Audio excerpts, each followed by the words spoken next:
Hi, I'm Chloe Canning. Welcome back for Season 2 on Lead with Courage. Illuminate Leadership acknowledges the traditional custodians of the land, which we would call this podcast the Yagara and Terrible People. We pay respect to the elders past, present, and emerging. Welcome to Lead with Courage, the podcast that celebrates the bold and inspiring stories of leaders making a difference. We're your hosts, Andy and Cherie Canning, and together we'll dive into the minds of the trailblazers, the risk takers, and those who embrace life with a growth mindset. Today's guest is someone I first stumbled across sitting in the audience at TEDx Brisbane. When Yas G hit the stage, I literally fell in professional love with this woman. She's the founder of Circonomy, formerly known as the world's biggest garage sale. She's an impact entrepreneur, a Global 100 inspirational leader, a keynote speaker, including at our very own Ignite Women in Leadership Conference. Please welcome the incredible Yas. Yas G, not even going to try and say your surname. So we're just going to call you Yas because you are Yas, just like Madonna is Madonna. Love it. Yas, welcome to the Lead with Courage podcast. Thank you. I'm so excited to be here. We're so excited you're here. It's so great. So great. I'm just trying to track back to when we first met and when I first seen you. I think one of the first times I actually saw you speak was at the TEDx last year. Yes. Just over a year ago now. Oh, it was about a year ago. Yes. Yeah. And then maybe a few here and there since, or at least around on socials. And then you spoke at our Lead with Courage Ignite conference, which was wild. I got to sit next to you all day. So I feel like we had a very intimate day that day. It was intimate. There was a lot of intimacy that day. Yeah. And I have to admit, even just sitting in your room right now, I feel like we're in the cone of silence, but we're not going to be very silent. And I love this. I feel like it's like a really safe space. And I feel like that's actually what you do. You create that for people to actually go to places and spaces where they might imagine that they go, and you play that role in your head. Oh, one day I might do this. And then you created that space for me on that day. And I still talk about that now when I'm framing up my origin story and helping others own the voice that goes on inside their head. Wow. Thank you. Yeah, no, thank you, actually. Thank you. Oh. Although I don't know that all of the audience members would say thank you. I still am unsure about how the reaction might have been to what we did, which of course we can unpack a little today, to what I did. But I totally own it. I watched the video and I was like, whoa, you were really comfortable that day, Yas. And all of the speakers and you and your team really created that environment. Thank you. We will unpack that, but for those who are going, what is she actually referring to? Maybe we can mention when Yas did her keynote, we did record the video and you did something for the first time, which we'll get into maybe the story and the backdrop. But you were very brave. I was, yes. And I ask people to be brave. I say brave with my little acrostic poem being raw, authentic, vulnerable every day. Because brave is a powerful word, and Brene, who I saw on your bookshelf, she really had the courage to talk about brave and to open the space for women in particular to be vulnerable. And I really loved it when I first started to hear Brene. And I also felt like, oh, it's a no-brainer. Of course, don't we all think and feel that way? And so the brave acrostic poem, which is like when you did it at school, Yasmin, what does YASMIN stand for? And I was always struggling with the Y. And I would always write yummy. But I was like, Yas is not yummy. Yasmin is not yummy. Anyway, it was hard. I always struggled with the Y. But when I heard Brene and brave really, I suppose, flowed through my veins, and I felt like it was a person that thought like me and gave me permission to think the way I think. I needed to break brave down further. And I love patterns and rhymes, and maybe it's called play. Maybe I just love play. And there's this, I won't say immaturity, it's not the right word, but it's almost like this fun way of creating something at more depth in a memorable way that has more meaning than just a single word, which is why I broke brave down. And I put it up on my slides all the time. Yeah. And I feel like I was like, well, you've got to do this. Yeah. You can't preach it and not be it. And not to say I'm not, because I am, but that was to the extreme. To another level. Yeah. Well, just because of the room, it's so hard to explain the energy. And I would be saying as an action point to anybody listening, and it's not a plug for you, but you absolutely have to be in that room. It's transformational. Thank you. Thank you. Well, that means I have a seat next to you, please. Yeah. That means a lot, because I know that you are exposed to a lot of different events and a lot of, amazing opportunities. So thank you. Thank you. Thank you. Oh, I feel like Yas has already answered the question. I know. We have this first question. Really? Which is, what does lead with courage mean to you? But I feel like you've already just organically answered that. But is there anything extra that you would add into what does lead with courage mean to you? Look, I think if you go back, and hindsight's always wonderful. You know, I've been 30 years in the workforce now since my very first job. And I feel like courage was always inside of me. And there were hints along the way that I didn't have maybe the cognitive capability or the maturity, and I wasn't ready, or I didn't have the right people around me to give me permission. And I feel like courage is actually inside of us, and we don't need permission. And I often talk about, and we'll talk about it shortly, and I'll give you the little bookmark. You know, Angelina Jolie was someone that gave me permission, but I didn't need her permission to do what I did. I had already decided that years ago. So really, my answer to lead with courage is, you know the answer. It is inside of you. There's nobody else that hears, sees, and feels that vibrations that go on in your mind and your body and your soul, and what I call the hut, which is the gut and the heart. Our heads stop us from doing so much because we talk ourselves out of things. For me, leading with courage is muting the head that's trying to talk you out of something and actually living more deeply in the hut where you know what to do, and then taking action. So that for me is what real courage is not just thinking it, feeling it and sensing it, but doing it. Acting. Yeah. I don't know if there's unfortunately for the other 35 guests we've had on this podcast, I don't know if there's a better explanation than that. Hey, comparison is a thief of joy. I love that quote so much. Yes. No, I think it's a really personal question, you know, and it means different things to different people. And so I find that when we ask it fairly regularly, and when people answer it, you can tell there's a depth there that they go to find the answer, and they answer it for them. And that was a really authentic version of that. And I could tell that it wasn't something that you kind of, you know, sort of looked at and thought, oh, you know what, like I'll just give this cognitive answer. Like that was all heart, all hut, as you said. And you gave me goosebumps even just talking. Like my body, I literally do. My body reacts to people, and I seem to have this real connection to the energy of who I am. And I often say it's not arrogance, it's assurance or even self-actualization. Like, I suck at a lot of things. I fail every day, but I don't punish myself for the mistakes I make every single day. I don't live in that space. I'm like, yeah, I fucked up. I'm going to do something better tomorrow or tonight, or I'll journal, reflect, look at it. But no one's punishing me. And I'm not listening to the opinions of others, because harvesting opinions of others is actually really dangerous.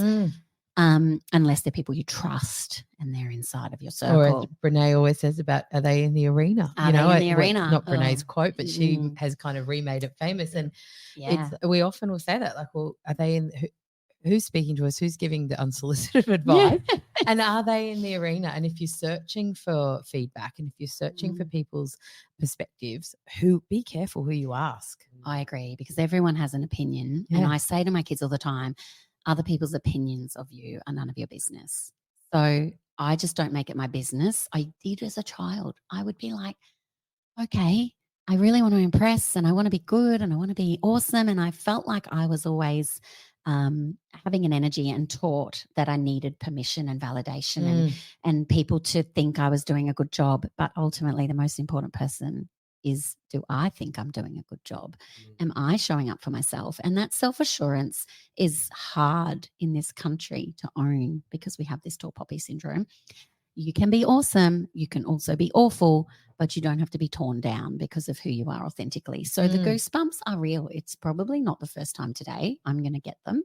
And it's because I'm very moved by people's words and feelings, and they really matter to me, and they help drive who I become because I care so much about something greater than just me and myself. Yeah, you absolutely do. I think that really shines through, and we've only met twice, but I feel like we've met a lot of times in my life. So I'm really grateful and excited about this conversation. Something you just said before kind of maybe want to ask you. You mentioned the things that you're not, that you don't sit there and suffer, basically. Is there a type of suffering that you have that you do sometimes? A bit of a weird question, actually, but what is if I say, what is your favorite form of suffering? How would you answer that? Physical pain. I love it. And I mean that because I'll tell you a little story. In 2014, I rode my bike to Townsville from Brisbane. It's an 8-day ride. It was run by the Mater Foundation, Smiling for Smithy, in a cancer research fundraiser. Now, I had just had surgery a few months before that ride. Tell us what surgery. I had a prophylactic bilateral mastectomy, which basically means I chopped off my boobs so that I wouldn't get breast cancer, because my percentage chance, because my mum, my nan's 4 sisters, and I didn't get the genetic test because my stats didn't change whether I had the BRCA gene or not. And 87% chance of a diagnosis in my life, which I actually believed I wouldn't get, because I'm like, oh, power of the mind, I'm never going to get it. But you don't want to mess with 87%. So I chopped off my boobs in February 2014. I have a 1% chance of getting breast cancer now, and we'll talk more about the foobs in a minute. But a few months after the surgery, and before I had what's called the reconstruction, because these are just like a little implant, so my clothes would fit properly, I had still got the little bags. They give you a bag under your breast muscle, and they saline your bag to stretch your skin until you're the size you want to be. And then they pull the bag out and put the implant in. That's the process over 6 months. So I was going through that process. I hadn't yet had the implant put in. And I rode my bike to Townsville for this charity fundraiser. Now, I was an Ironman for a while. I was pretty good at it. Not Ali good. I know you've had her on the podcast before. And oh my God, Ali is like my superhero. I've always loved her, not just for her athletic prowess, but her brain. I've always loved that woman. Always loved her. She's got the energy, right? And she's so smart. And so anyway, I was a bit of a hacker triathlete, pretty good, not great, but awesome enough to get on the podium every now and then. So I just thought to myself, I've had my boobs chopped off. I'm not really going to be able to do a lot of training, but I have muscle memory because I've done an Ironman or 2. Anyway, you don't muscle memory your butt cheeks that hadn't been calloused. And so my soft little supple butt did not enjoy day 1 on that ride. And 200 kilometers into first day, I had 2 holes in my bum of skin off. And I thought, that's going to hurt. Someone suggested to put some icicle on it. Don't ever put icicle on an open wound. So that night, literally screaming in pain, I thought, what the hell am I going to do? I've got 7 more days to ride on this bike. Anyway, I said I love pain. I literally, still to this day, that experience of those 7 days with 50 other riders, some who loved me, some who loathed me because I might have complained about my butt a few times and shared the butt selfies with people to say, should I still ride today? There was a doctor on the crew. Should I be riding? And by day 5, he'd written me a prescription so I could get some ointment so I could keep riding to reduce infection. But basically the holes became very big holes. And it was like sitting on razor blades every day, constantly for 12 hours a day. And so I thought, get in the sag wagon, and you had the right to. Plenty of people did.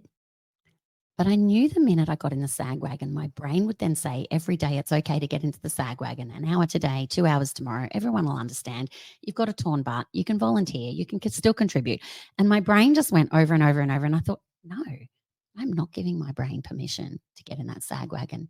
And so I literally chanted to myself for the first 6 hours of the day. And hopefully someone who actually has medical and or neurological experience can explain how I did it, but there's the fun. I didn't mean to do that. Unintended. Pun intended. But however, the two butt cheeks just got worse and worse and worse. So I was lowering my seat, putting on double nicks, triple nicks, so pants with the padding. So by day 4 or 5, I had triple nicks on. I was trying to patch them, not patch them, use blister Band-Aids, not use blister Band-Aids, anything to reduce the pain. The only thing that worked was me trying to, what I think is hypnotize myself. And I literally would chant for the first 6 hours of the day, I love pain, I love pain, I love pain, over and over again. I did not talk to a single human as we rotated through. People I could not talk to anybody. Then by midday or lunchtime, I feel like I had numbed it and I just talked for the rest of the day and I was totally okay. Then one night I was sitting down at the dinner and we all had skins on with shorts over the top for good compression and good body management. And I looked down and there was blood seeping through my pants. It wasn't my monthlies. It was my butt bleeding profusely through my underwear. Oh my goodness. And my nicks and my shorts.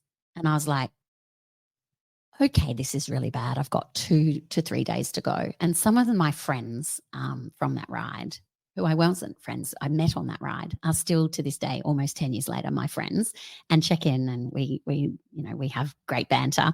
And I just feel like physical pain stretched my brain to a capacity that I just am so grateful for. That I still today, when I do like 100 burpees a day, obviously when I'm not in the moon boot, but I still today play the one song that I chanted and sang to myself on that ride, which is Gabriella Chilme, Woman on a Mission, or On a Mission. I'm a woman on a mission. Nothing can stop me. I'm stronger than ever. That was your sting. It was my sting. And that is why, because for 10 years I've been listening to that song and I can't not listen to the words and feel them. That song, I Love Pain, and The Little Engine That Could, I Think I Can, I Think I Can, I Think I Can, were the words and feelings that trained my brain to cope with the pain and realize, and Goggins says this a lot. I don't know if he's on your bookshelf. In the audio. Can't Hurt Me, his book. I listen to him and he's a very hard ass mother. I think I'm a lot like Goggins, but with a lot more empathy and heart.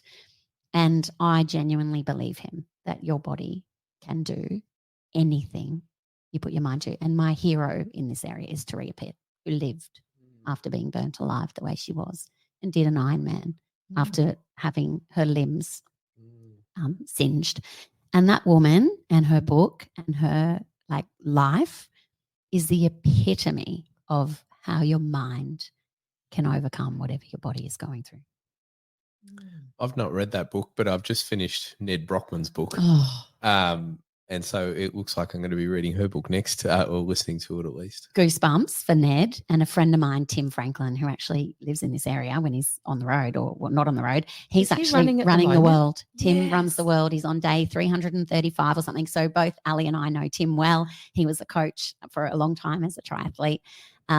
Hilarious guy, super good friend, and just an amazing character, very much like Ned.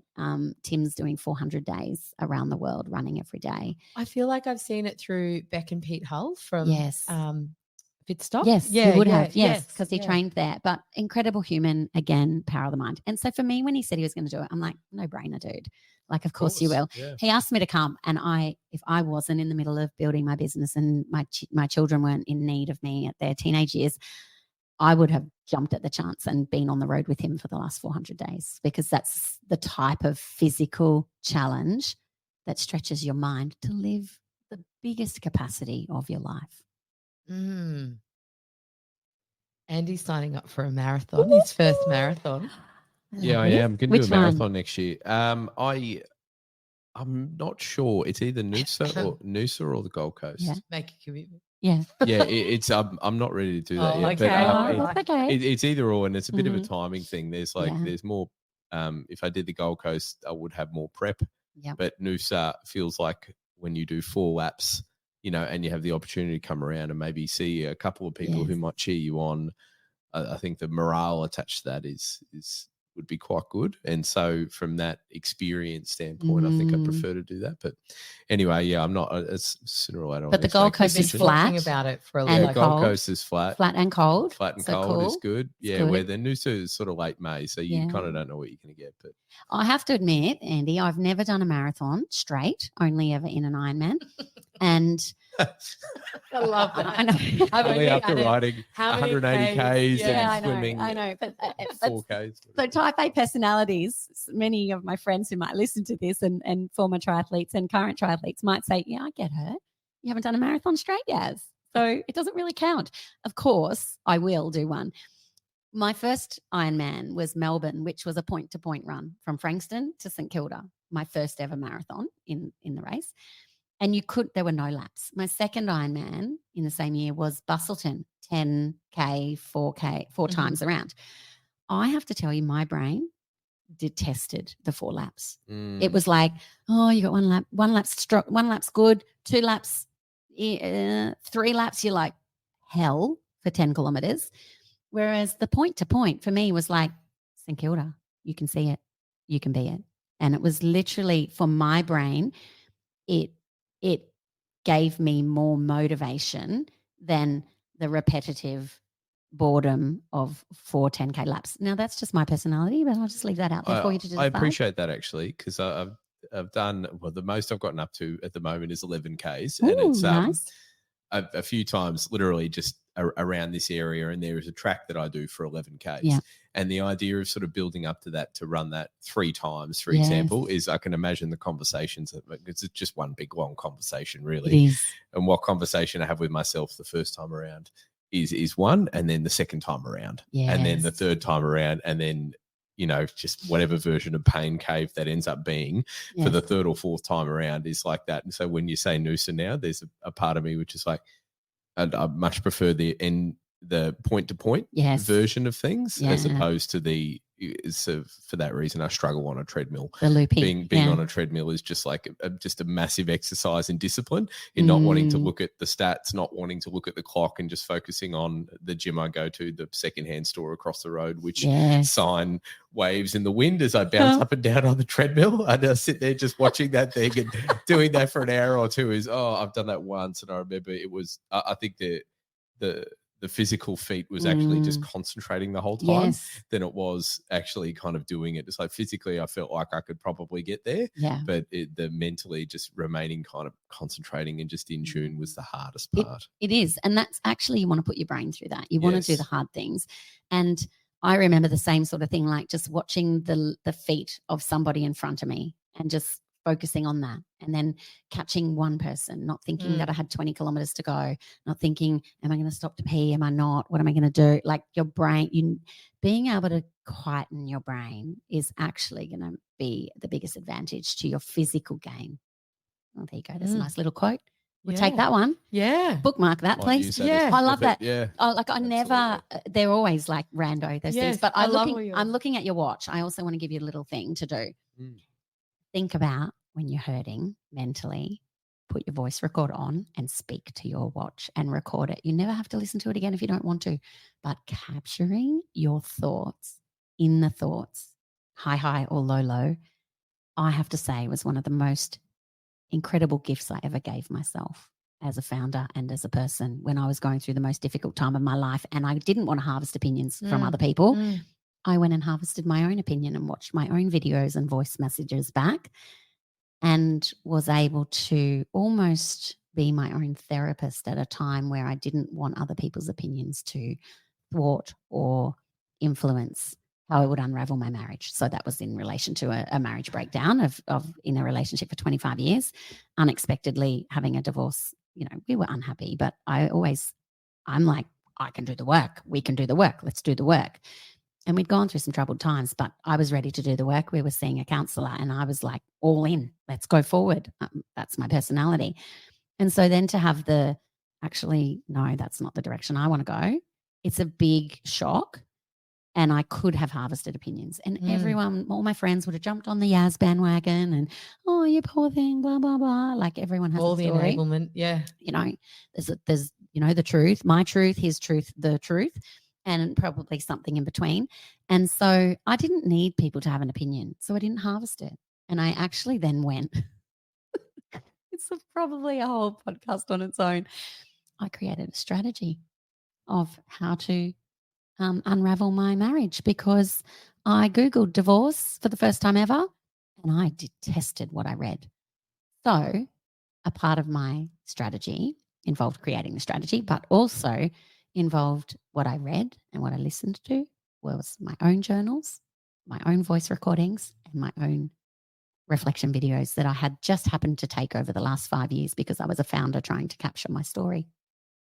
Wow. I remember you speaking about that in your TEDx around, doing your own personal vlogs, like journaling, but on video, seeing your own face, hearing your own voice, and just speaking without filters. Yes. Powerful. When you tell the truth and then watch your truth back, you know what to do.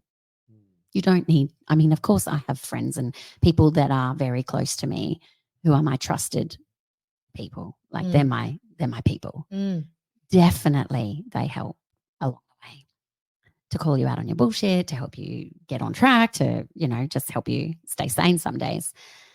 But when my voice and my feelings without the emotion escalating or elevating or creating like this energy that would be false, I could go to the data. What did the data say? And so that it wasn't this exaggerated version of how I might have been feeling over the last 5 years. I actually saw the most in what I didn't say and what I didn't write. And that was my truth. Really, really powerful. I would highly recommend you. I know people might be thinking, I hate my voice. I don't want to look at my face. I mean, you look very unattractive when you're running 10 kilometers or more and you're sweating and you're dribbling and it's not coming out of your nose and you're just definitely your most unpretty. But they are the most beautiful moments of all, when you most importantly need to just pause, just speak some words and just leave it in the ether until one day at the right time it comes back to you. I'm naturally quite a reflective person, so I'm saying that only because I didn't know what else to say. But fortunately, you're less reactive, so we make a or less reflective in the immediate sense. So. Oh, I mean, I'm reflective. I do reflect a lot, but I think being a true extrovert, I talk, then think, then talk again. So for me, that is a really great strategy, because even talking, I think we had a disagreement the other night and I was so furious. And then Andy left to go to the shop or something. And I thought, what am I so furious about? But I had to get it out. And I got onto my watch and I recorded a voice note. I don't even know if you listened to it, but I'm like, I've just got to speak about why I've got this issue. And this is why I've just had this huge emotional hijack. And it's this and it's this. And this is why. And when you said this, I feel like this. And the story I'm telling myself is. And then I hit send to you because I'm like, I just needed to say it in a composed way, but then also just get it out. And then as soon as I got it out, I was great. I was fine. But when I didn't, I was seething. And I think for me, I'm not someone that can keep. I mean, I say I'm not someone, I don't think any of us actually can keep it in, but I know in myself it's not helpful for me. It's harmful for me to keep thoughts and feelings tucked away. It really, whether it's my journal, whether it's on my own voice or to share it. And people are really reactionary to that. Like I'm listening to you say that, thinking to myself, yes, why would you not unpack? And I've got 2 teenage girls and I give them these tips as well. And they sometimes listen and sometimes don't. I've seen one of my daughter's journal and I've seen the impact it's had on her, and it's really positive. Now, she doesn't do it every day. She then gets disappointed that she's not consistent, which is all a very normal reaction. But what I saw in my head just now, as you were saying what you just said, is imagine like we all go on trips, holidays or overnights. When you pack your bag with all the things you need, you pack, you come home, and you generally unpack. Imagine packing, then going away and leaving that suitcase in your room unpacked, then having to pack again, not knowing where all the things are. Where did you put it? Oh, it's still in the bag. Oh, I can't unpack that now. So packing more, going away, coming back, having another bag idle. And all of a sudden, like for me, us not unpacking our feelings and thoughts is like traveling with a suitcase, coming home and leaving it in the bedroom and then repacking every single time. And the weight and look and feel of all of those suitcases is the mental load that we are, and it's generalist, but we are as humans, we can carry that around, and it's baggage. That pun is intended. We can carry that baggage around sometimes for life. Yes. And then sadly, when we go to weddings or funerals or births, we then reflect and we probably internally unpack some things. I had a friend who lives in this area, may she rest in peace, Claire, who passed away at 41. Just recently. And it's tragic. That woman lived life and still to this day inspires me to live my life. And her celebration of life, we were told no black and wear something that reflects Claire. And Claire was in the circular economy and had the glad rag markets, which are were local to here. And I bought from her this full sequins dress that I planned to wear to the Lord Mayor's Business Awards. It was circular economy. I own the same dress in pink, so I jumped at the chance to buy it from Claire. And I wore this gold full sequins dress to her celebration of life with sparkle shoes I'd bought from her, a red jacket I'd bought from her. It was totally a mashup of an outfit, but it was reflective of I was at her service and her celebration. And my automatic feeling in the past is always, well, am I living my best life? Claire lived best life, and it's not awesome that she's not here anymore. But when we go to respect and say goodbye to people we love and care about, we do get very reflective. But it shouldn't take someone's passing for us to think, am I living my best life? Really, the important thing to do is to not wait until tomorrow to live today. And I really struggle with being able to articulate how to help people to live their full life every day. And I think that's why I'm so open, honest, transparent, vulnerable, prepared to talk about anything. Nothing is off the table because we all have shit going on. We all have scars, literally. We all have bruises and we've all been broken and we all have the shit sandwiches every day. But the showreel is destroying the real. And you know I talk about that a lot. The Instagram telling you this, you're not good enough, constant, do this, buy this, be that. It's too much and it's not okay. We need to show more of the whole human so that we can all live more of a whole life. The real. The real. Yeah. Get down and dirty with it, because the reality is you don't want to be on your deathbed. I watched my mother die and she was very like create space for us to be real. And it was very sad to watch her pass. But she had some wishes. She didn't want to be on a ventilator. She didn't want to be prolonged. And I remember saying to the family, you know, I said to the doctor, how long? Like, it sounds awful. How long is this going to take? It was not quite like that, but I did struggle. I was literally on the floor. At the time I was still married. Lee was in New Zealand because his dad was about to die. So he was just about to lose his dad. I was about to lose my mum, you know, and I'm like, my brain did go into a bit of, how's this all going to play out? Now, not to say that I went into a process orientation, you know, how to get my mum to pass away quickly, but we were all in the room, her husband, so my stepdad, my siblings, my niece and me. And I'm the eldest, and mum always said, you be the strong one. And I thought, okay, I'm going to be the strong one, mum, because she had oxygen in her nose, but she had been non-responsive for a day. And she always said to us, don't leave me in a hospital bed to just die slowly. And when I asked the nurse, how long? They said, it could take a few days. The oxygen. And I said, is the oxygen keeping it prolonged? Oh, yes, of course. That helps her be more comfortable. And I was looking around and I was like, okay, I felt like my mum was saying, do it, Yas. And I said, can you take the oxygen off my mum? And unless anyone else doesn't want that to happen, we want you to do that. I speak for the family. And they took the oxygen off, and 30 minutes later she was passed. And, wow, you know, it's what she would have wanted. And like that's the moment where you go, well, I'm going to live my life to not impress people. What's the saying? We buy things we don't need with money we don't have to impress people we don't like. Sorry, not sorry. That's not how I live my life. Yeah. And I've had all this stuff go on. And if you read the story or watched the Netflix series of my life over the last 6 years, you'd be thinking, fuck, if she's not in a mental institution, I don't know what's like. There's a lot that's gone on and a lot that's gone down. And, you know, it's been a really colourful life, but my life is no more colourful than anybody else's. I'm just prepared to colour outside of the lines and be okay with it. And I think you're prepared to share it. So there's so much that people may be experiencing that could be similar, but then keep it inside, so we just don't know. So then we can't support each other. We can't unpack it. We can't draw strength from other people's experiences as well.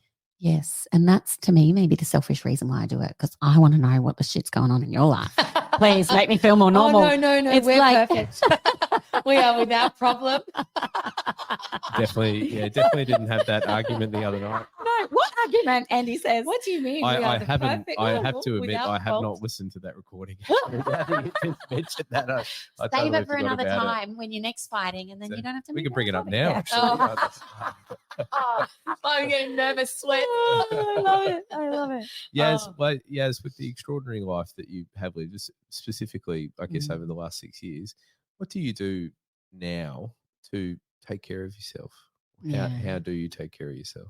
It's a really good question. I get asked, and I think because of my intensity and energy is so just out there and always has been, it's not a new thing. I've learnt to accept that's who I am. I think I still remember too much, too loud, to tone it down. Those were the sorts of things that were said about me when I was little. And I'm clearly, again, I'm not diagnosing myself because I'm not a medical professional, but absolutely there's ADHD going on somewhere in my body.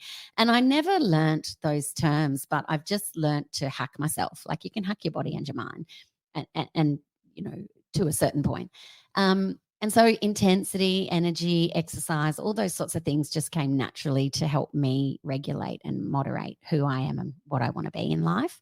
And I suppose the things I do to counterbalance it is, you know, I journal, I exercise, except for when I have a broken toe. So my meditation is movement. I must move, and it regulates me, and I must talk. It regulates me, and I need to resolve that. Yasmin talks too much in class is actually not the story. Yas is a great communicator is the story. I'm really comfortable telling stories of truth, and I'm a truth teller. And that is sometimes, and has over the years, lost me friendships and relationships, and maybe even lost myself along the way a little bit when you tell yourself a big truth bomb. But for me, I grew up in a household that said those things like the truth will hurt less than a lie. You know, those were things that were ingrained in my childhood that I believed. And then I really do live and breathe those now. And so for me to relax, it's not necessarily someone else's relax. I must journal. I must get up pre-dawn. Those things just give me the time with myself to speak my truth and to know what direction I really want to go in, and to also know what's important. And I have 2 teenage girls. I screw up a lot. I say the wrong things. I trigger them. They trigger me. I get the shits. I smash a dish. I smashed a dish recently. I don't to clean this kitchen raw. And I got really mad. I'm like, I'll show you clean. And I was like, really mad.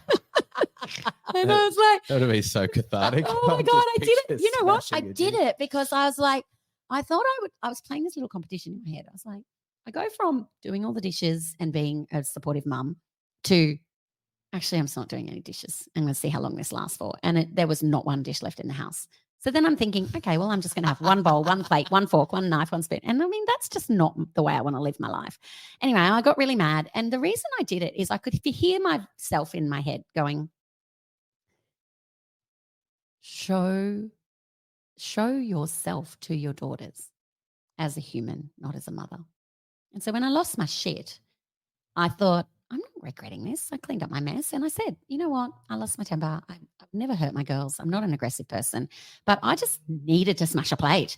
And then for my daughter's birthday, I took her to a smash room and we all had a lot of fun smashing things. The reality is you've got this energy inside of you. And so my learnings, and I suppose in some ways sharing that here, some advice maybe, and take it or leave it, is feel your energy and work out what regulates you. Mm-hmm. Now, some people that's meditation, yoga, Pilates, exercise, reading, writing. There is no right or wrong answer. And I think the world continues to tell us that running is not meditation. You must do these things, be this, be that. But actually, it's for me how I stay in flow. I wouldn't say balanced because it's in flow. How I stay in flow is I give myself permission to not have a system that must be the regulated system I follow. And instead I follow the energy flow of what's going on. And sometimes I make decisions where I smash a plate. I've only done that once, just for the record. And I at the learn time from, of this recording anyway. Yeah, at the time of this recording, yes. And I learn from that. And I don't also, this is probably the biggest thing about me that keeps me in flow, is I don't harbor resent or regret. So people always often ask me as a founder, like, what's the biggest thing you regret over the last 6 years? Honestly, nothing, because it got me to where I am today. And if I regret it and carry the baggage and give myself all this pain over the things I should have, could have, would have done, none of that is useful time. Yes, I reflect and think how I might have done it differently, but I don't regret the decision I made that I thought at the time was the most important decision to make. And as a founder, you have to make some really ugly and unfun decisions. And if you harbor resent and regret, there's only one person that thieves time from, and that's you. So I just don't thieve my own time away. Do you know how many hours we have in a week? Have you ever learnt that? 168. 168, boom, baby. I love it. 168. I got told that number when I was very young. Are you surprised that I knew that? No, I'm actually not surprised at all. No, and it's in one of our workshops. That's why I remember it. And it should be taught, because you said Oprah, I think, or like, let's talk about the single name. Madonna, Oprah, Beyonce, Elon, all these people in this world, Greta, others. Name all the famous people. Dolly. Oh. Tell me how many hours they have in a week. 168. And you? 168. And me?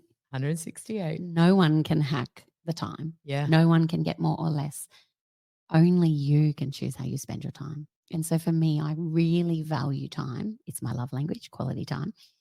And I would invest time and value it more than I value anything. And most importantly, the time that I spend with myself. Yeah, beautiful. It's really important. Like, by the time you eat, pee, poo, sleep, work, everyone's hours of, like, the delta of time that they have will be different for everybody. So I can't calculate that for everyone. That's why I get up pre-dawn. It's why I spend that time with myself in the morning. Yeah, 4 a.m. Crazy. Sometimes 5. Go to bed, typically? Later than I'd like to admit. Okay. I'm one of those people, and Margaret Thatcher, eat your heart out, like, she slept 5 hours a night. And I know that all the science, not all, a lot of the science says 8 hours, 7 hours, sleep. Now that's true, but I have a B cup. You have a different cup. Your boobs are bigger than mine. My boobs are bigger than yours. I'm a certain weight. You're a certain weight. Our bodies function differently. Your hormones are different to mine. My hormones are different to yours. Who says my sleep has to be 8 hours? I know the brain and but actually, until we truly understand the human body to the extra, like, we don't know about parts of the brain. What do we use? 10% of it, something like that. Someone will correct that. But I'm generalizing now. But the reality is, I don't disagree. Sleep is very important. Generally, I sleep 5 to 6 hours a night. Not by choice, but just that's how my body vibrates. It's how I function, and I am in most flow when I let my body sleep that many hours. I've tried the 7 and 8 hours, and it's like I'm hungover or drunk or like I am not okay. I've tried. I tried as a triathlete, training for an Ironman 20 hours a week. My coach would say, sleep 7 to 8 hours, sleep 7 to, and I did. And the more I slept, the worse I got. So when I went back to just a normal sleep pattern of listening to my body and letting it fall asleep with good habits, no phone, not on the blue screen, drinking a lot of water, doing all the other hacks, it just landed there. And so I just let it be there for now. Now, it doesn't mean that in a year I won't sleep 6 or 7, or in another year I won't sleep 7 or 8. But right now in my life, that seems to be what my body wants to sleep. Yeah, and I think the words you said before about like regulating for who you are and whether that's active or whether that's slowing things down, the sleep, wherever that sits for me. If I don't have 8 hours, like I really struggle to have the right energy. But again, it's not judging anyone else's way. It's knowing what works for you and finding your hack and experiencing it. And for this season in life too, right? Like you said, maybe a couple of years ago, in years to come, it may be different. It will probably be different. It will. But just always go, what's the right regulation for me? Am I operating at my capacity, at my best? What do I need? Absolutely. And last night I actually went to bed. I'll tell you the truth because I'm a truth teller. I went to bed at 2 a.m. I know, shame on me. But there's this project at work that I really needed to do. And I've been prioritizing my girls and time with them and running them around and doing all these things. And I have like urgent and important tasks that need to be done with work. And a part of my brain thought, just go to bed and do it in the morning. But I could feel the stress. I wouldn't have slept as well. I would have worried. I would have got up, been tired, cranky. Then because you're stressing all night and can't sleep properly. Then my daughter didn't go to school, and then I was fine with that because that was expected. And then all these different things. And then I had a call from a doctor, so I was 40 minutes, and then I was late here by 5 minutes. Then I was on a call, and all these other things happened. My day was underway. I slept like a baby from 2 a.m. until 5 a.m. this morning. I think I stayed in bed until about 5:30, and I read and I journaled, and I just gave myself permission to start a little slower today. And I decided not to do my exercise this morning, and I want to do it tonight because I've got so much on today. I want to get that energy out later. But again, I gave myself permission to adapt. I didn't say, oh, I'm up until 2 a.m. and not enough sleep. I don't say those words to myself because that's just going to make it harder, and I'm loading my bags up and carrying too much weight. I just went, I felt so energized. And this morning when I had 4 emails on the back of that 2 a.m. email I sent because I had to get all this project work out to 5 people that were relying on me, I was like, oh, I feel so light and on top of things. And that's my heaven. Just listening to myself and allowing myself to not follow the rules bestowed upon me by the internet or people who want to be judgy. Get in the arena, just in your own arena. Run your own race at your own pace. Another rhyme. Oh, I love it. In your own space. Boom, drop the mic. Andy's on a roll. I love it. There's a good collab happening here. Oh, yeah. Yeah, amazing. I wonder if we could take a slight, not turn, but just to go down a little path here around your role, your founder, the business. A couple of things. I mean, one, give us a brief, overview and history, but also the part that I really would love to share and hear from you now, because I think a lot of people who know you probably know a lot of the story. So what the piece I'd also like to go is around being a female founder and the experiences around funding and feedback from people not in the arena potentially, and how you maintain the little engine that could in that time, because I think there's some big experiences there. So could you maybe go there for us? Yeah. Well, I mean, it all started out in 2013 when I was in the Tri Squad training with people like Tim and Ali, and we were raising money for cancer research for Smiling for Smitty to raise money. And I've always been the working parent, so I'm not really the baker or the cooker. I wasn't at the time. And so I thought, okay, I'm going to bake cupcakes and I'm going to sell them at training every morning, and that's how I'm going to raise some money. And it was great for a few days. I felt like a super mum baking, selling my brownies for $5 a brownie. And then I could see that triathletes were getting a little bit sick of my cupcakes and brownies. And maybe it was calories, maybe it was just the boredom, maybe, and it felt like a lot of effort at night that I was baking for not a lot of return. The way my brain works is time, a lot of effort, not enough return. I want more. And so the question I asked myself is, how do you raise money without asking people for money? And I thought, I'll have a garage sale.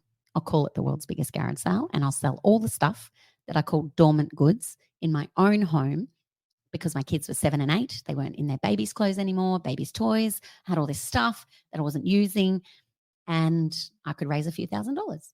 So I created a Facebook page called the world's biggest garage sale, set a date, and then told my friends, all the triathlete friends. And so people were turning up to my house with bikes, parts, helmets, cleats, seats, everything, clothing, everything, what I now call surprise chain, right? Stuff, idle assets, dormant goods from their homes. Now, I didn't know at the time that this was a circular economy in front of my eyes. I just thought, this is like a charity store on steroids, and I'm going to raise a lot of money, and I'm going to donate what we don't sell in stuff to stores, to charity stores. So I already had a waste solution for where it would go that wouldn't go to landfill. And then I also thought, I'm going to raise a stack of cash. So anyway, long story short, $15,000 was raised, and I ran it like a project because I'm like a bit anal retentive, right? Triathlete, type A personality. There was a Jira board. Holes there was in a your process. butt. Yeah. Here's what we do. Here's how we do it. Here's the dependencies. Anyway, I loved it. It was so much fun. And we raised 15 grand that day. And I still remember sitting on the toilet at the Wavell Bowls Club because we couldn't have it in my garage because I had too much stuff. We moved it to a hall, and it was really the beginning of the business concept because I had 10 grand down my pants, and all my brain thought was, imagine if I did this properly. Now, that's not to dismiss what had been done and the 50 volunteers and the incredible people, and it just wouldn't have happened without the community. But all I thought was, I'm doing this again next year properly. So we donated the money to the Smiling for Smitty, went on the charity ride the next year, and then I thought, I'm doing this again. And I took a whole month off my job in 2014 to have a world's biggest garage sale, raise money, and the event raised $60,000 in a day. But what it did was the planting of the seed for businesses who were giving me stuff. So DFO, a friend of mine worked out there. They were giving away scaffold, and they didn't have a place, and there were seats and all sorts of different things. But these were higher value items. We were selling for $2,000. That's how we sold so much value. It wasn't just household stuff. It was now quality goods from commercial organizations. Again, I still didn't know the business plan at this point, other than this makes money. We're using volunteers. Imagine if we could create jobs. I feel like this is really solving a big problem. So I went and did a lot of desktop research around circular economy, and then held another one the year after. We raised almost 100 grand. And I just knew when 5,000 people turned up at that single day, and one person who was a customer said to me, can you do this all the time? Could you diversify the charities you give money to? And can you create jobs? And I'm like, yes, we can. And so it took a little bit of time, but in 2017, I quit my job, went all in, no plan B, no business plan, no canvas, no nothing, just the hut going, there's a problem here and you can solve it. Yeah. And it was called circular economy. I had done the research. I'd looked at the SDGs. I'm like, oh my God, people are not even doing anything for these sustainable development goals. Why is the world not onto this yet? And I mean, some people were, but it was very disparate. And so I thought, we're doing a different work to the charity sector, who get secondhand products in their charity bins and then have a problem of waste because people give them shit because they call it a bin. People weren't giving us the crap. They were giving us good quality stuff, the stuff they were too busy to sell on platforms themselves, and that they were too good for the charity bin. So in Australia, it's $46 billion worth of stuff. And I thought that was our market opportunity. Households, $46 billion.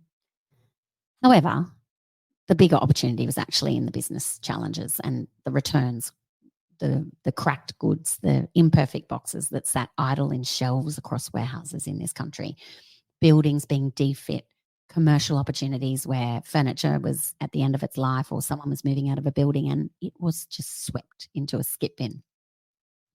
And because I'd seen 5,000 people show up in a 5,000 square meter warehouse and want these goods, my brain was just so in data mode. Imagine if we got the data, reported it back. This is ESG, this is CSR, this is SDGs, this is a business. And so I was just pitching my pants off as world's biggest garage sale. We'd raised hundreds of thousands of dollars. So that was the validation. Didn't matter that we gave it all away. It wasn't a business back then. And I wanted to be a social enterprise to ensure that we were still doing good in the community and we weren't just commercializing this opportunity, because doing good was actually more important to me than, like, what do I say? Metrics that matter are valuable, but moments that matter more. So the moments, the life-changing moments we could create for people who could have access to these products that would otherwise go to landfill at a really low price, but also the inputs that we were creating for the good of the planet, maximizing resource utilization effectively. So circular economy, it was in 2018 when I had to pitch River City Labs to get into the accelerator, which was $100,000 of equity for 6% of the company. And it was tech, 8 tech companies. And of course, I mean, my tech was Google Sheets, Jira, not even a CRM at the time, spreadsheets. Like my tech was spreadsheets, but I had a lot of data. And I thought, oh, not really a tech company yet, but I know in the future we will be once I know what tech we need. And if I spend money now on tech, I'm going to burn that cash. So I'm actually going to use that $100,000 to understand the business model more and the opportunity. So anyway, I remember Steve Baxter saying something like, what the hell are you doing here? You're not a tech founder. And I was like, no, I know, but one day I will be. And I have a technology background, hardware technology. So I understand tech. I'm not a software engineer, but I understand it enough to know that I needed tech. So we got the $100,000. I basically lived at River City Labs for the next couple of years, kept scaling the business. But it was then, before going in and signing that paperwork, that I created the brand name Circonomy. And I thought, oh, I should change it because world's biggest garage sale sounds really dodgy. I'm going to get customers in the future that will look at that going, oh, you're a charity, dirty goods. And I wanted to change the perception of who we operated as a company, hence circular economy, Circonomy. I make up words all the time.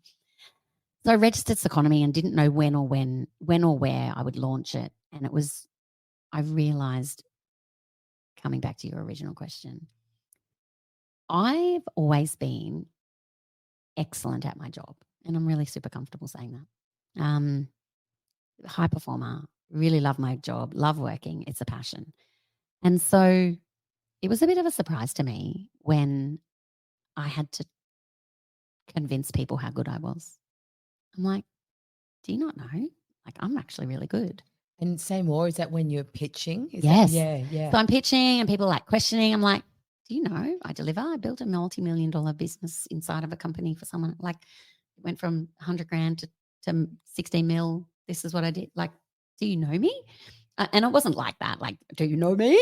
Don't you know who I am? Not quite like that. But I was very good at my job, and I felt like that meant nothing, and that I had to prove. So world's biggest garage sale, female founder in her 40s, pitching a non-tech company that sounds like a charity. How on earth am I going to cut through? So naming ourselves, like calling it Circonomy back then, when people were still saying, circular what? Is that a pride badge? I'm like, no, it's SDGs. Do you not know about the 17 goals, the global goals, the world's to-do list? You know, everybody's committed to this, over 100 countries, including Australia. And we weren't at the time doing a very good job. And so I felt like I wasn't just pitching my company and the concept of circular economy and going from linear take, make, waste, which is how we all operated, to actually take goods, maybe not from the landfills or from the mines, but actually take goods from around us and repair, renew, repurpose, recommerce. That's really the business we're in, and understanding asset utilization and getting those assets and placing them where they need to be placed.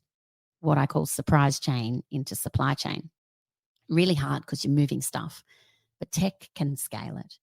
And so I didn't realize that I had to pitch not just my business, but social enterprise and circular economy, and convince people that this was investable. And what I've learned about myself is I'm extremely good at seeing things early. You know, my first business that didn't get up off the ground because I didn't immerse myself into the ecosystem was called School Hours back in 2011, where I was a full-time employee working fully flexibly for my employer. You know, 10 years later or 20 years later, we're doing it with COVID or whatever the years, 10 years later. Anyway, 2011, School Hours, flexible employment, family friendly. It wasn't about women. It was about men and women, and flexible employment for men and women. Super early. It it didn't go anywhere because I didn't immerse myself in the ecosystem. But I learned a lot as a founder of that enterprise. And I then took those learnings and put it into Circonomy and completely learnt the lessons and did it differently without the tech. So I had the tech back then, didn't do anything with it. Didn't have tech this time, did a lot with it, and then underpinned it with tech later. So it was a much smarter way to do it because clearly we're still around. And now we're really well known, very highly awarded. And I mean, the time has been our friend. But for the first many years, it was extremely tiring. And I'm grateful for my energy. That's my grateful for myself, grateful for that I had the energy to do this.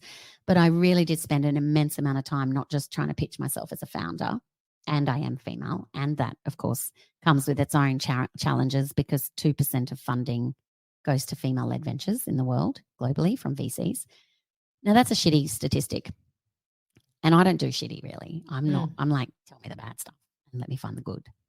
So what I learned in all of that is I kept getting told investors invest in the founder. They invest in the founder. It's all about the founder. The founder will change and adapt the business. And I'm like, yes, this makes sense. So invest in me. Like, I'm a good founder. It still didn't work when I pitched like that. And what I had to prove was the numbers, the metrics, the market. And then I started to talk to the right people. And then the money started to be invested in the business because people could see the value. But also, did you know that while 2% of funding via VC goes to female-led ventures currently, women-led ventures actually return 36% higher returns than their male-led counterparts. 36% higher returns. I'm like, I'm here, invest. Now, of course, that doesn't work either. But I do think that the time is changing and that now there's more female venture capitalists and more female investment leaders. We're seeing money flow in a more diverse way, which is excellent. And we're also seeing not as much hoop jumping. Once upon a time, you're a tech bro with a hoodie, you fly around the country, see 100 investors, 10 would like you, maybe 5 would invest. You'd get all your millions and you'd be on your way and go and build your business and then continue to scale. I never did that because if I flew around the country, I would have lost, my company would have failed without me. Whether that's right or wrong, it's the reality. The founder does the chief everything officer, right? That's what it is. And so I knew if I flew around the country, I didn't have the money or the time to do it. So my first ever investment capital raise, I actually decided to innovate. And because I know I'm good at my job, I couldn't be the person to say that to people because it sounds a bit arrogant, right? People don't like it when you're a tall poppy. I love tall poppies, by the way. If you're tall poppy, reach out because we can all live in our little farm of tall poppies together. So as a tall poppy, I knew that I needed other people to explain to investors or potential investors and partners how valuable this market I'm in is. Because I can bang on all day long. You're not going to believe me. I'm a strong, determined, driven, loud, authoritative woman. That doesn't always land well when you're pitching to people that you really genuinely want to connect with. So rather than be fake, I thought, well, I'll just get other people who know this business, know this industry, all these experts to be a part of this big event I'm going to have. So I rang ANZ, who are my business partner, banking partner, and I said, I need your space. It's commercial. It's awesome. I need you, James, because you're like the honcho of ANZ in Queensland. And I'm going to bring in, we're going to have an inspiration and innovation event talking about circular economy and social enterprise. And I'll do a pitch at the end for 5 minutes. But this is not about me. This is about the market opportunity of the people working in the circular economy. So we had the likes of Wayne Gerard, QIC, National Retail Association. Dominic Lamb was the CEO at the time. Vicky from Coralus, they were called SHEO at the time. They both did videos. Peter Ellis was the MC, really highly respected. Peter Lorre presented. I got a very diverse group of 8 people to effectively address the room of 150 people that were invited. James paid for the catering from ANZ because I had no money. My team invested time and I had some volunteers and some early adopters help. And we just put on this amazing event. And I was able to raise capital from that event because other people were able to tell the story about the market opportunity. And by the time I did my 5-minute pitch at the end of this 90-minute session, people were already convinced that Yas kind of maybe does know what she's talking about. That was much more efficient than flying around the country and seeing 100 people and getting told no by 90 people, because no doesn't make sense to me. This is a must. Businesses like mine are the businesses of the future. And Climate Salad and Mick Levinskas and people like that who have launched these platforms now to help give a voice to the climate tech industry are now the real legends, because they saw it early and now they're accelerating the opportunity for others. And that's what we need more of. None of this complain and blame and shame and sit in the corner crying attitude. We just need to go, you know what, that's a shitty way. I don't want to fly around the country. No, I didn't need permission from anybody to run that event. It could have blown up in my face. I would have learned a lot from it and not regretted it. But it didn't blow up. Still to this day, I have people saying, that reverse pitch thing you did, incredible. And that was in 2019. If I didn't do that then, my business would not have had that 300 grand in the bank. Admittedly, an investor did pull out when COVID hit. So I was meant to have $1 million. The $700,000 investment, which was international, pulled out before COVID, just before COVID crushed the world. But that $300,000 from those few investors that invested in that room that day, my business wouldn't be here if it wasn't for them. And there's so many moments like that have mattered along the way, where the right timing, again, coming back to time, not questioning yourself, not worrying about other people's opinions, not letting it thwart or change the direction, and trusting your heart. I trusted my heart that day. I trusted my heart when I opened up a shoe store in the Winter Garden with all the Shoes of Prey shoes. I trusted my heart when I held the Officeworks retail rescue event 2 days before COVID shut the world down. And each of those moments generated revenue for my company that kept it alive for longer and allowed me the time to really understand the product and market that we're in. And now, after raising $4 million of capital a year and a half ago, which I did in 4 weeks, and Officeworks invested, and they were a customer at the time and they came on board. It really demonstrates to me, and I'm very, I have a lot of humility around this. Like, we are today where I said we would be 10, 9, 8, 7, 6, 5 years ago. When I look at videos of myself as a crazy founder sleeping at River City Labs talking about the circular economy, I could play you that audio today and you would believe it, because it's where we are today. That never faltered. The way we do it, how I make money, how I focus the business, all the little working bits are different to how I expected them to be. But as a founder, an entrepreneur, or even an intrapreneur, when you're hitting those walls, you don't have to go in the direction that everyone else tells you to go. You can actually find your flow and follow your own direction. And for me, I run this great business. I'm not the CEO anymore. I've appointed a CEO. There's a whole big story behind all of that. But the reality is, I think at the core of everything, if we come back to courage, the courage to not follow traditional methodologies to get traditional outcomes. And instead, I was able to innovate and make up my own way to find my way. Yes, you're a trendsetter. You are incredible. I don't know, maybe trendsetter. I've got some theories about the future opportunities for any founders that want to get in early on the future opportunities of where I think people will make money and impact. It's definitely around education and health. Those two things, really important. Well, they never go out of style. Well, they don't. And we spend 12 years breaking our children in archaic education systems and then spend a lifetime and multiple millions of dollars every year, billions really, trying to fix it after we screw them up for 12 years. Now, that's a big generalization, but anybody that wants to solve the health and education. Yes, I know. Oh, Lael. I mean, she is my person. That woman, when I heard her speak, I'm like, oh, the education, like what she's doing is going to save young people from being where those teenagers and adolescents are today, struggling. That is the prevent. It's like chopping off your boobs. Very big decision. Chop off your boobs. You know, I say no nips, no worries, as you know. There are no nipples there, just in case you're wondering. I chose to have everything off, nipples, no non-nipple sparing, so that there wouldn't be any risk at all. And who needs a nipple really anyway after you've birthed your children? So anyway, I think chopping off your boobs and taking that preventative approach to guaranteeing that I won't be diagnosed with cancer is big. But to me, that proactive is the word. Proactive methodology is the way we need to build new businesses and new systems, because the old systems worked for a while, maybe not for everybody, but more than ever, we have so much information, so much proof, and so much data, and the mental health, the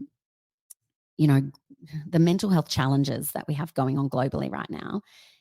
And in particular, if I look at our own country, and if in particular I look at my own family and my own circle of friends, there is so much more awareness, so much more education, but we can't put a Band-Aid on this. We actually need to operate and completely come up with new methods to prepare our young people for education, learning, and lifelong evolution of themselves. We can't be locking kids up in classrooms like we do. No offense to all the teachers out there. There's some amazing teachers doing it brilliantly. There's just not enough of us yet. Us. Look, I've just put myself in that market. I'm not in that market, but I'm very passionate about education and health. I think that wellness, I guess you could say, it's about the whole human and seeing people for who they are and not expecting everybody to just be fit. Go through, here's the path. You must follow this. And again, we're just diminishing the spirit of our young people. And then we're wondering why they're not okay when they're adults. Yeah, no kidding, hey? Yes, I feel like we could talk to you for hours. And we might need to get back to you. Yeah, and we should. Part two. Can you come back for part I'll two? come back for part two. I love this. Yes. This is the cone of silence. We've scratched the surface a little bit there, and maybe just one last question, if that's okay for today. Yeah. What is the kindest thing that someone's done for you? Oh,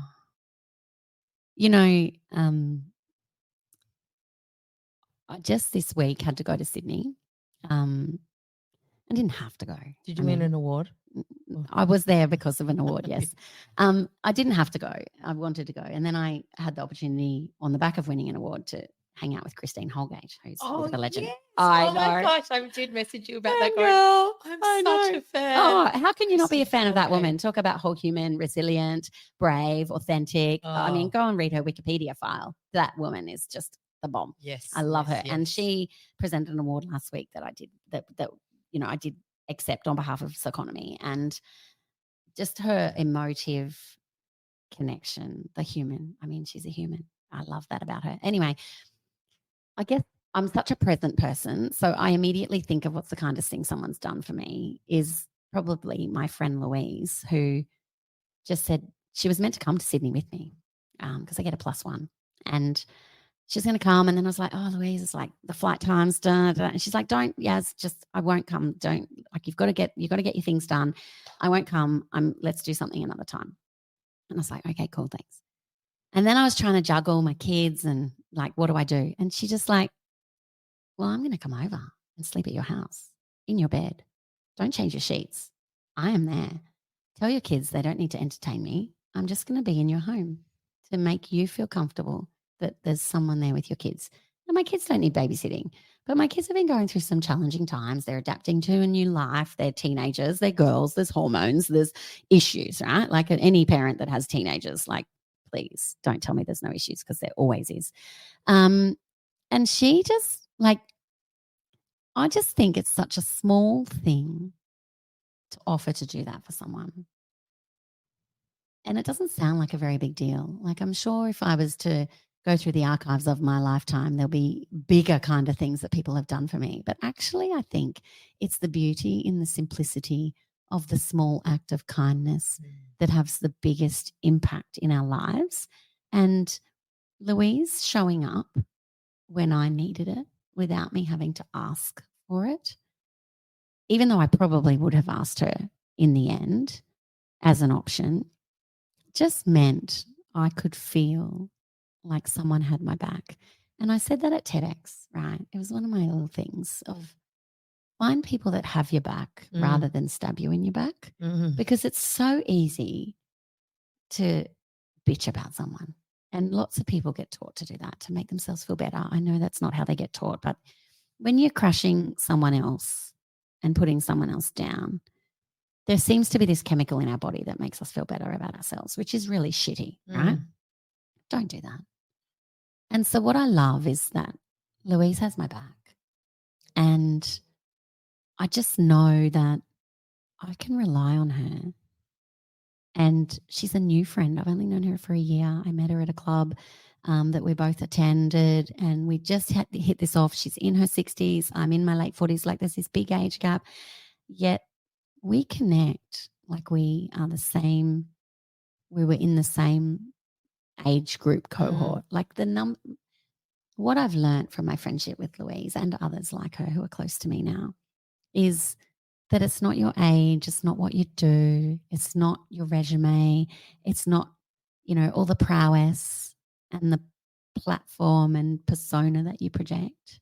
It's actually the energy and the flow and that non-judgmental, whole human, what do you need? I'm there for you. And there's no ulterior motive. Like, I had dinner at her house last night. I just remembered that. I've been going through a lot at the moment. I'm a solo mum now. I have 2 teenagers full-time at home. I run a business. I have all these things going on, hormones, all the things. And she just shows up. And when she was at my house, she could have easily judged the abhorrently disgusting mess of the bathroom or the girls' rooms, and I'm one of those mums that just shuts the doors. I don't care. That's their room, their problem, not mine.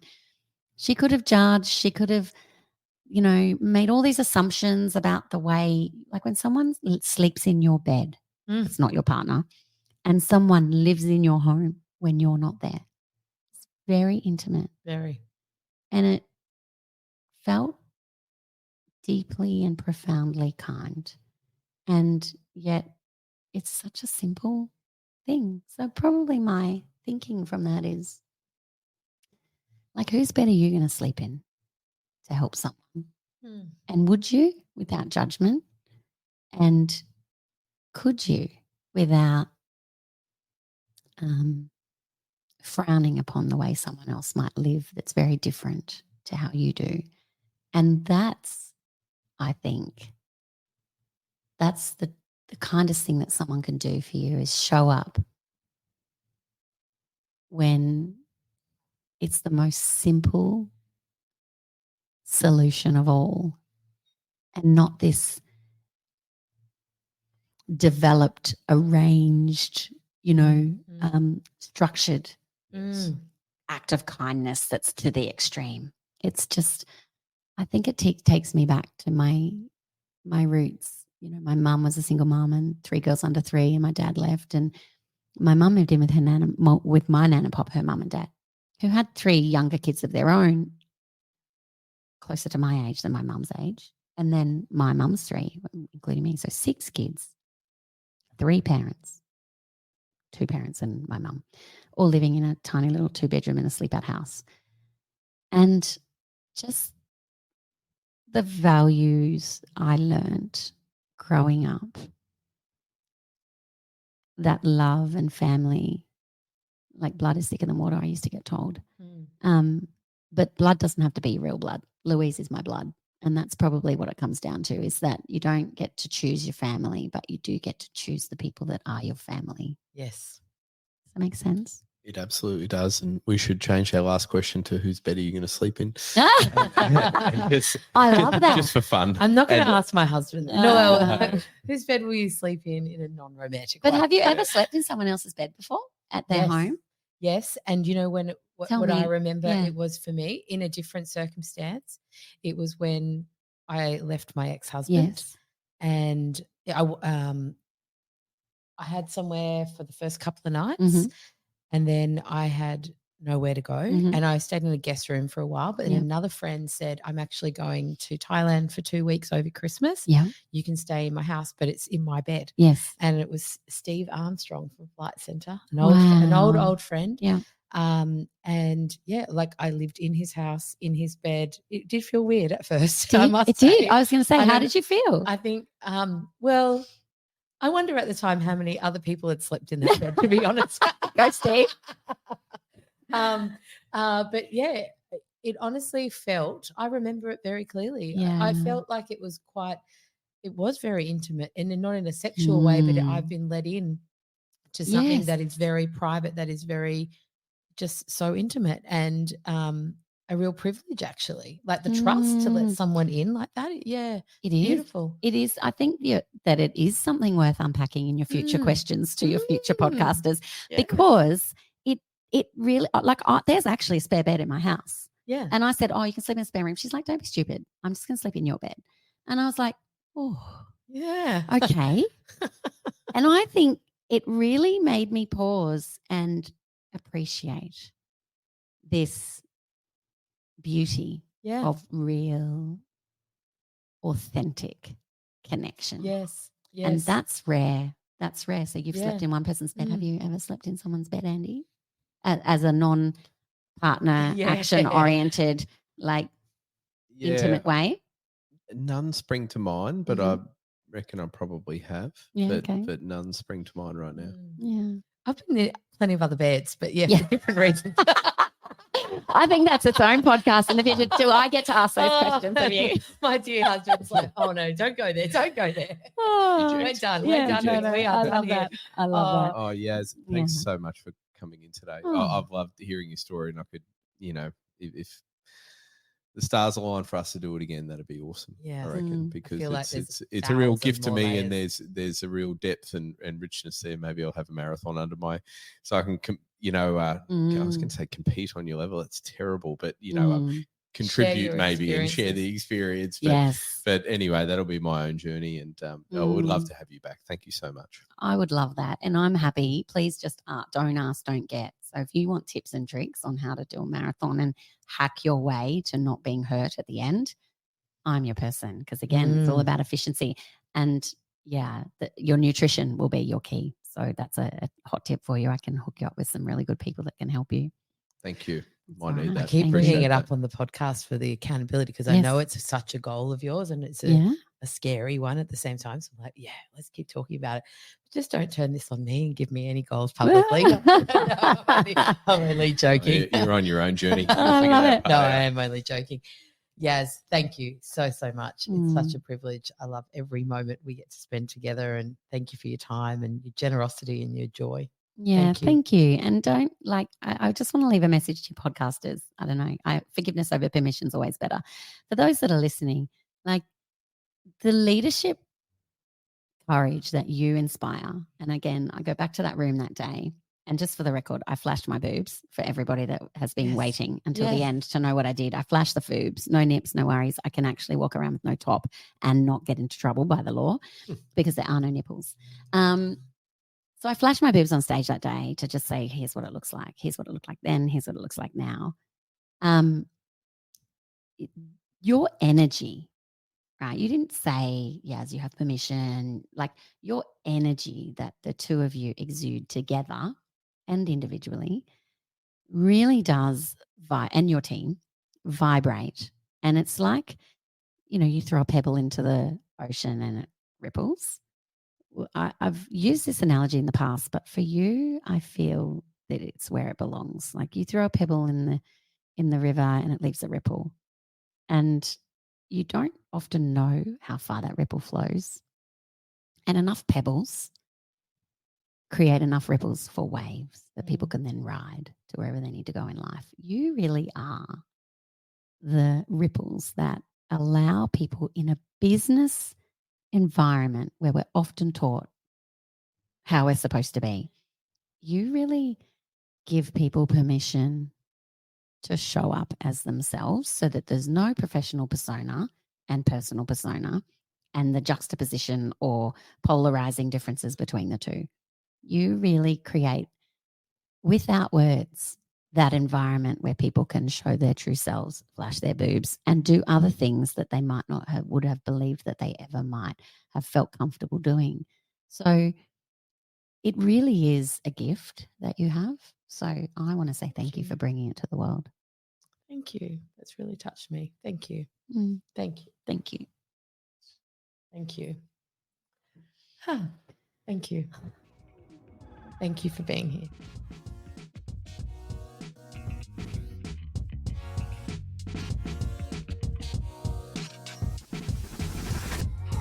Thanks for joining us on the Lead with Courage podcast. We illuminate leadership, and it's our mission to inspire and grow the leaders of today to create a better tomorrow. We hope and trust that this episode has given you some insights and joy to empower you to live your biggest, best life. If you did enjoy the episode, we'd be so grateful for you to rate and share wherever you listen to this podcast. And until next time, go and lead with courage. Illuminate Leadership is not a licensed mental health service or a substitute for professional mental health advice, treatment, or assessment. Any conversation in this podcast is general in nature, and if you're struggling, please see a healthcare professional or call Lifeline on 131114.